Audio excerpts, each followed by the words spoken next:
We've all been there. You've done the impossible, almost as if intuition, you caught the perfect moment. Victory, or so you thought. You captured the perfect moment only to have the picture not look at all how you imagined it. I want to empower you with the knowledge and tools to recapture that magical feeling so that you can share it with your mother's aunt's neighbor's cat on Facebook. Come hither, for the photo editing software of your choice awaits you. Today I'm going to show you how to go from something that's bland and boring like this to something exciting like this. Wow, magic.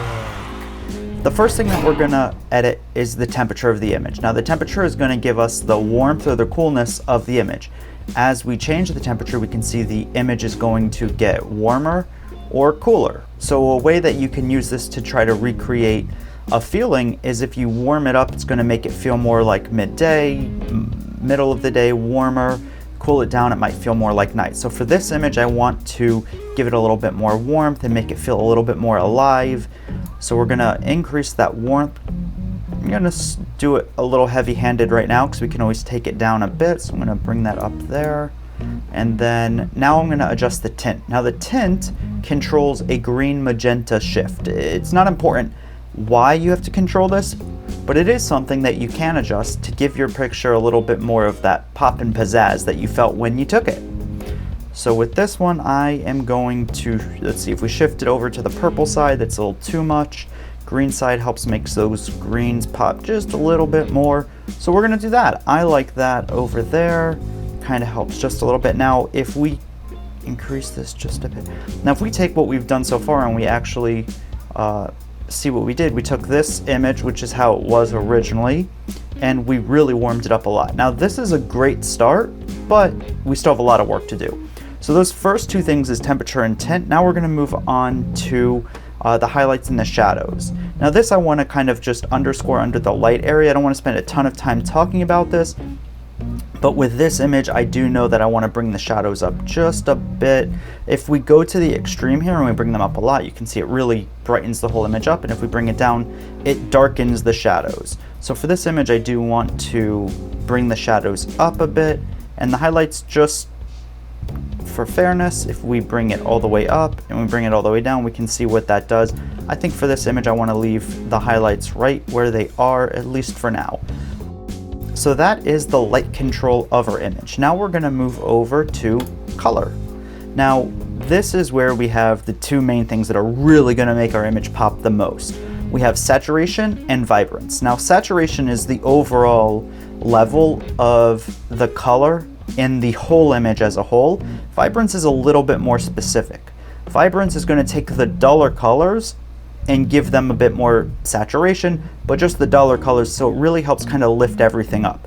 If we attack just the saturation, we really raise that up, it can look a little unnatural and a little kind of crazy. If we move just the vibrance, we can see that it does give it a bit more life and a bit more pop and pizzazz, but the key is really working with them both together to make it pop the most that you can. So I'm going to start by increasing the saturation just a little bit because I do want some of these colors to pop a bit more, especially over here. And then I'm going to go and grab the vibrance and boost that up a bit. The saturation I might want to bring down. Let's do that. Let's bring this up a bit.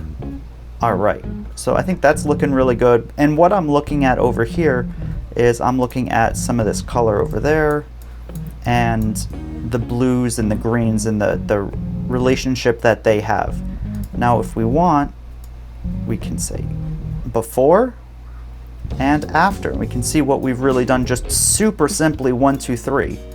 Now, what I will do to kind of button everything up and just kind of give it some final touches is I'll go back to the light section, and over here I might adjust my temperature again a bit just to see if I need to bring it down or up just a teensy bit to try to make some of the skin tones look a little bit more natural. The tint I might adjust as well, just a touch. Might bring it down a bit now actually. And we're gonna look at the shadows again, bring it up just to bring a little bit more light in. And the highlights, I do think I am gonna bring them up just to give it a little bit more life there. And there we go, a super simple, really fast edit, just how you can really easily manipulate just a few settings in whatever editor you use to take an image from something like this to this, where it's got a lot more life. I hope that this helps. If it did, leave a like and subscribe, and comment, definitely comment, let me know if it helped and stuff like that. And check out one of my other videos, which are gonna be right over here, and see which one you like and do it, yay!